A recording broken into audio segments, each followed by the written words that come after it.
Hey everybody, hold on a second because I'm not sure if I'm utilizing my Bluetooth or not, so I might delete this pretty well then.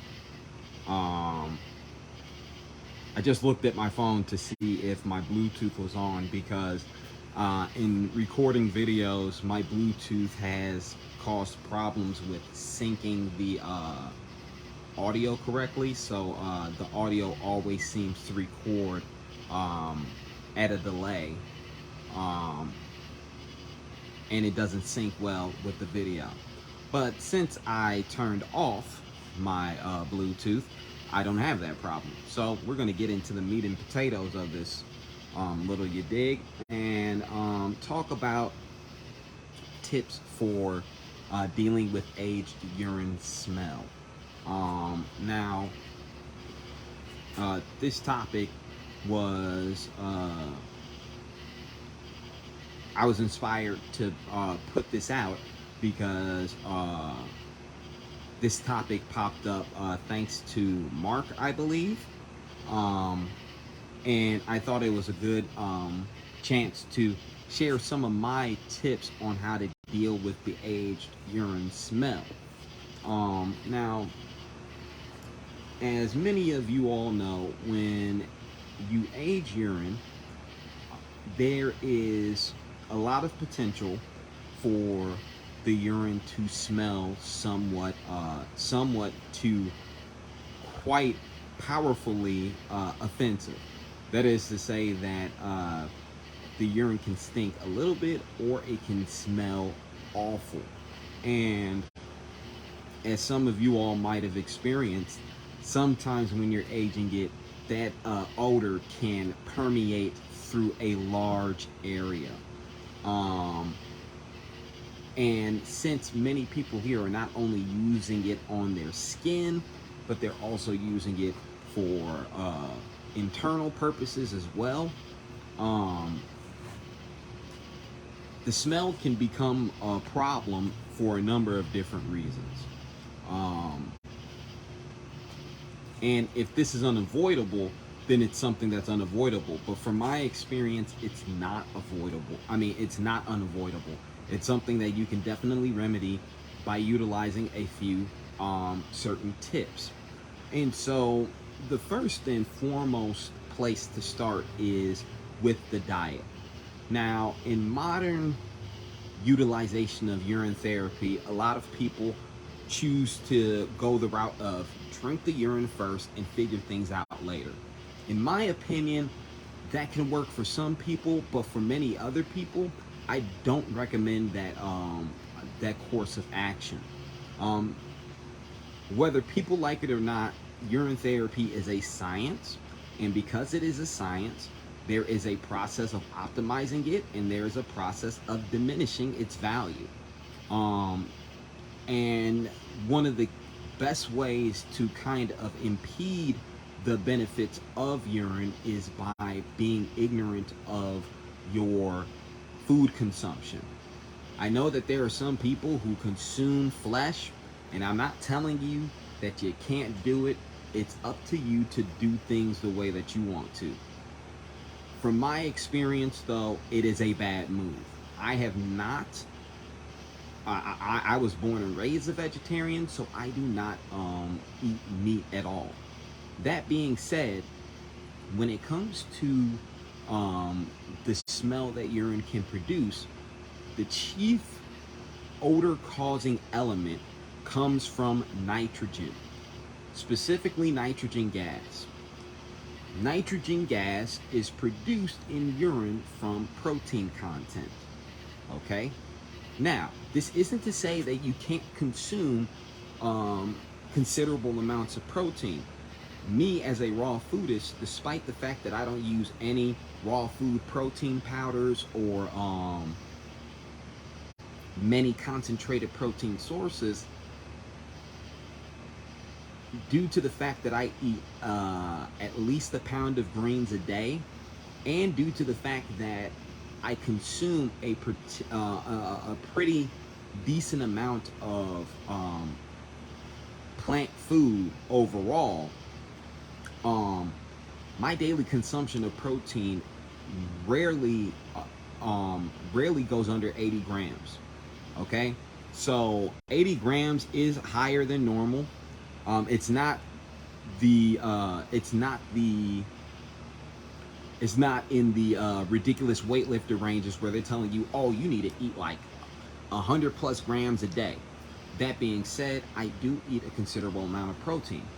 However, when we're talking about foods that are concentrated protein sources, that means to say that when it comes to their macronutrient content, that protein is a significant percentage of that macronutrient content or the primary macronutrient content, that tends to um, enhance the odorous qualities that urine can produce. So when it comes to consuming flesh, flesh is primarily protein on the macronutrient scale and fat.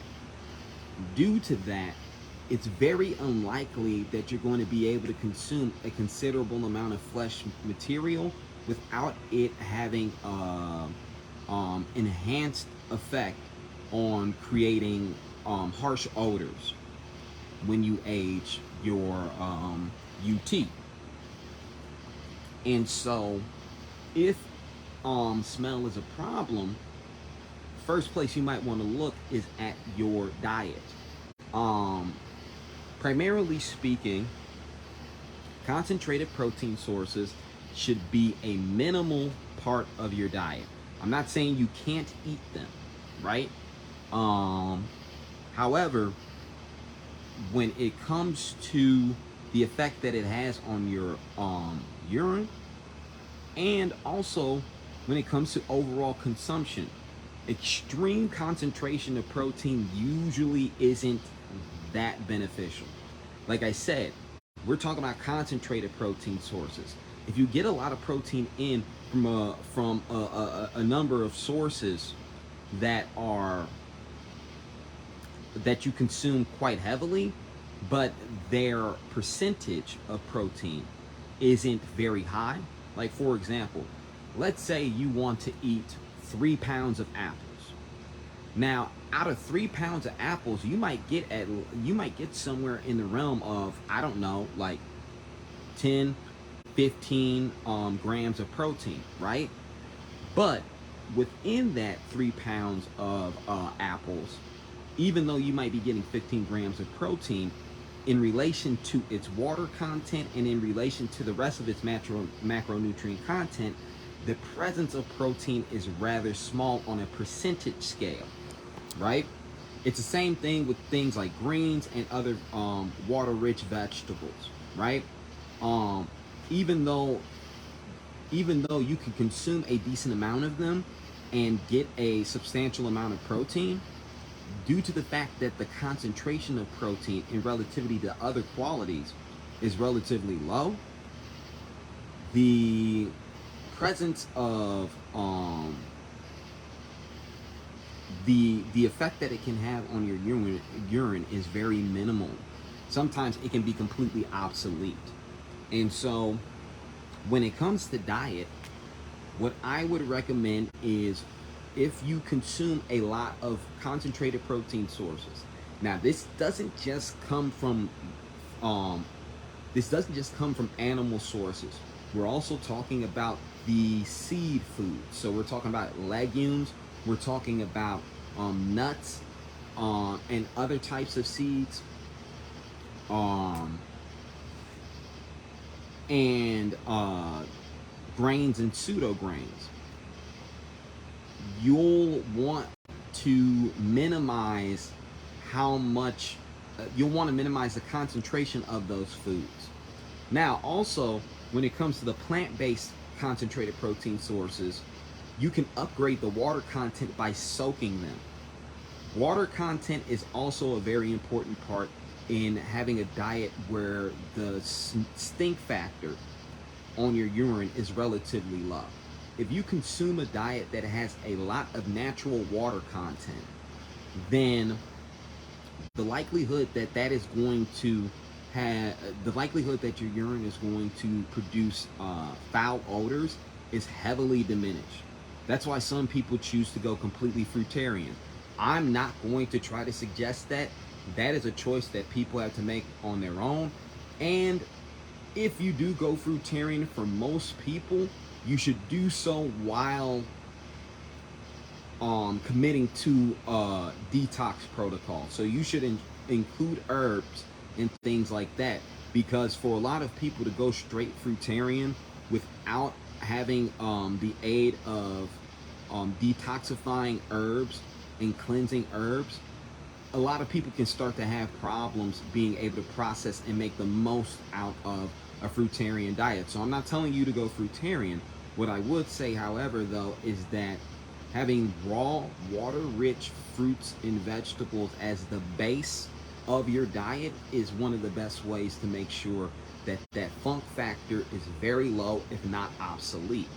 Um, and if you are using concentrated protein sources, especially with the plant-based, you want it to be somewhat minimal. And I would suggest that you soak whatever seeds you're utilizing, right? So that's the first factor. Also, you want to minimize the use of salt and other forms of general harsh spices. So by harsh spices, I'm not necessarily even saying fragrant spices. For example, things like turmeric, things like ginger, things like cinnamon, things like clove. The aromatic spices tend to be things that are pretty beneficial to the overall quality of your urine. But if we're talking about very, very spicy things, this isn't to say that you can't consume them, but they should be somewhat minimal in your diet if you don't want to produce a lot of the harsh stink that people can experience with aged urine, right? So that's the first factor. The second factor is actually how you age your urine. Okay? Now, this is something that's very important to understand, because when you age urine, you are putting your urine through a fermentation process, right? And in that process, chemical changes happen that result in the creation of the odors that many people do not like. The thing is, however, is that the odor causing elements in urine have the ability to naturally evaporate. And so when you're talking about storing aged urine, especially during the aging process, right? Which for some people can be as little as 7 days. For some people, it can be as long as several months. For example, in my shed over here, I got about maybe like 3 gallons of aged sitting here. But what I do with it is that instead of storing it in an enclosed container, that is to say, you have a container and then you put a lid on it that caps that creates a solid cap around it. So let's say you just have like for lack of a better example, a large apple cider jar, right? You know, sometimes you can go to Whole Foods and you can get apple cider by the gallon for like $10, right? If you're using a container like that, the container comes with a cap. If you utilize that solid cap, what ends up happening is that while the aging still happens, the gases that cause the odor that so many people find offensive stay trapped within the system. And because they stay trapped within the system, they don't have a chance of actually releasing, so that your urine doesn't have that quality to them anymore. And so my suggestion is that you, instead of using a solid substance to cap off your urine, you should utilize a porous substance to cover your urine. For example, let's say I wasn't utilizing this shirt anymore, right? instead of instead of storing my urine in a container and using a solid cap, I would cut up some pieces of cloth here, and then with a rubber band, I would attach the cloth and let that be the cap. By doing so, there are a number of things that you can do. First, you allow the urine that you're aging to off gas, and you want it to be able to off gas because the more it off gases, the more those odors release from it. And in my experience, on many occasions where I have aged urine for over 2 months, when I've done that, the smell not only releases itself, all of those unwanted odors start to fade away, but I've even gotten to a point where sometimes it could start smelling like forest air, right? Like, I remember one time I pulled my stuff out, I'm like, this smells like cedar wood, dog. Like, I was not expecting this. It smelled actually pretty pleasant. But that's due to the fact that I allowed the urine to off gas rather than letting all of those gases stay trapped within the jar that I was storing the urine in. Now, for some people, you might be worried about the smell, but one of the things that the porous substance actually does is that it also allows you to trap a lot of the odor from entering the general air. Now, that doesn't mean that it's trapping the odor inside. What it does is that the porous substance is actually able to pick up some of those odorous substances so that they don't permeate into the air. So you can still off gas while minimizing the smell. If the smell still seems to be too harsh with the porous substance, my recommendation is that you store it outside. Now, you might not be able to do that if we're talking about the winter time, right? But especially in the northern hemisphere right now, it's summertime. Due to it being summertime, being in the warm weather months, not only can you off gas it outside, but the off gassing process, the evaporation of those gases, can actually happen at an accelerated rate because you're off gassing it in warm weather. This is where sun storage can be very beneficial, is in the off gassing process, because for some people, storing it in the sun, you can off gas it in a matter of hours, right? I don't know if I've ever experienced that. Maybe at a time when I was all raw. I'm all raw right now. But I have so much aged urine that I just don't even have a place to put it. So I don't age. I'm not making any new aged urine right now. But I do know when I was raw, I do know at another point in time when I was completely raw, eating a primarily low seed diet with primarily water-rich fruits and vegetables, and the seeds that I ate were primarily flax seeds that were soaked, and then I put it in a smoothie that had carrots, celery, apples, and I think like 2 or 3 other fruits, and of course a good amount of water in there as well. When I stored urine off of that, there was just no smell, period. I'm sitting here for 2 weeks, no smell. I'm sitting here for a month, no smell. All it smelled like was, honestly, it smelled like coconut water with a sort of like thickness to it. I don't really know how to describe it, but like when the air is thick, or when you get a smell that is really, it has a thick quality to it. That's how that smelled. But it was very benign. And I'm talking about having this aged for a month, and just no offensive smell whatsoever. So that's the importance of something like diet and water consumption. Um, because water consumption is also very important.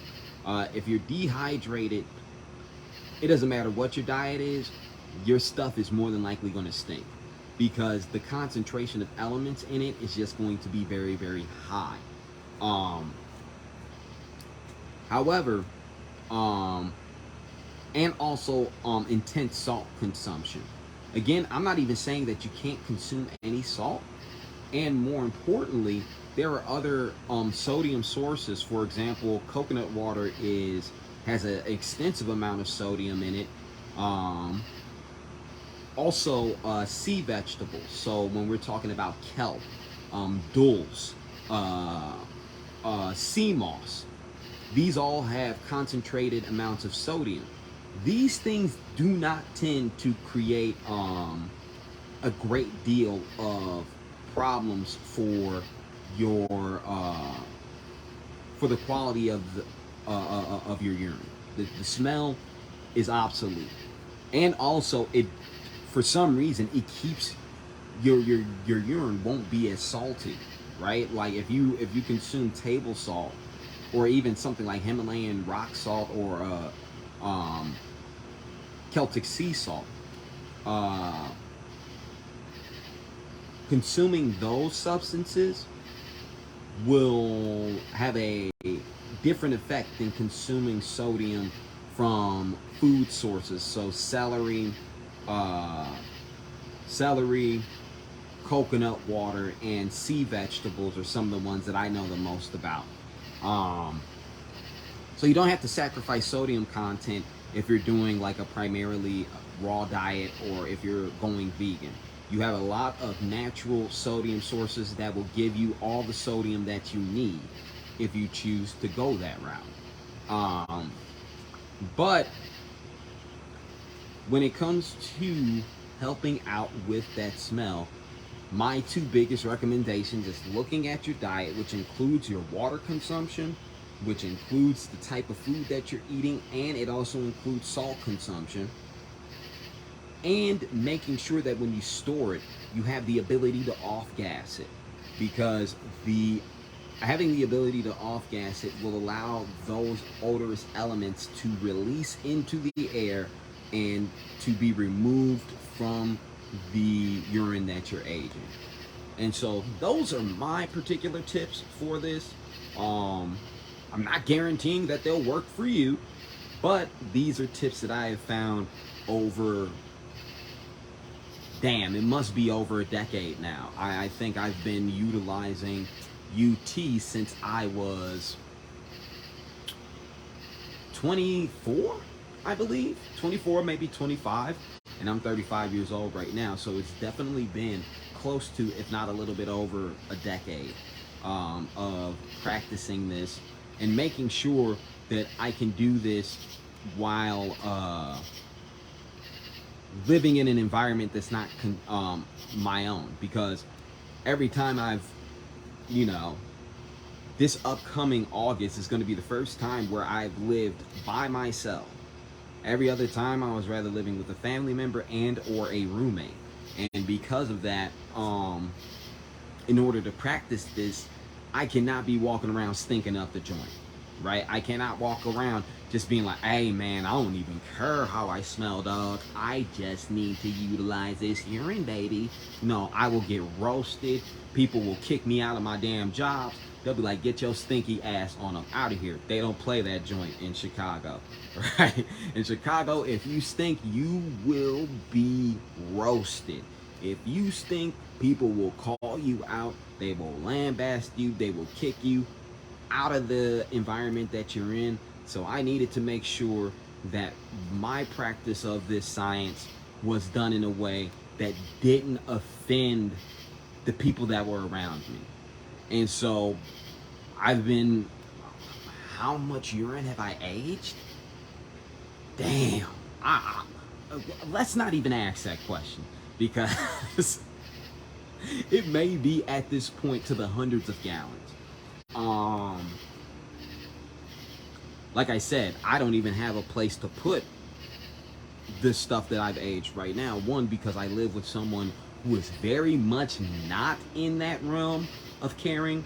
Um, the past 5 years prior to this, I was living with my younger brother, and me and my younger brother, even though my younger brother doesn't do all the practices I do, we came up with similar focuses. So him seeing me do this, he didn't really give a fuck. He didn't pay no he didn't really pay no mind to it.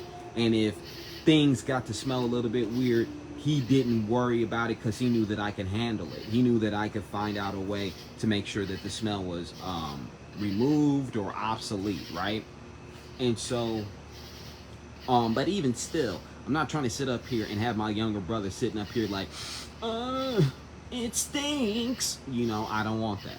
I don't want that. And also, I don't want to be in my room and it stinks. All right, man. Like at the end of the day, man, like that shit can be offensive to me. And so I want this practice to be as pleasant as possible for me. I don't want to have to be dealing with stuff that stinks. I don't want to have to be dealing with going to work or having to go to the store and people being like, it smells like death just walked in the room. Nah, I ain't doing that. And so while I can't guarantee that these things work for you, I'm just giving you methods that have been tested and have shown themselves to work. So that's all for this. I hope this helps anybody out. And until next time, peace.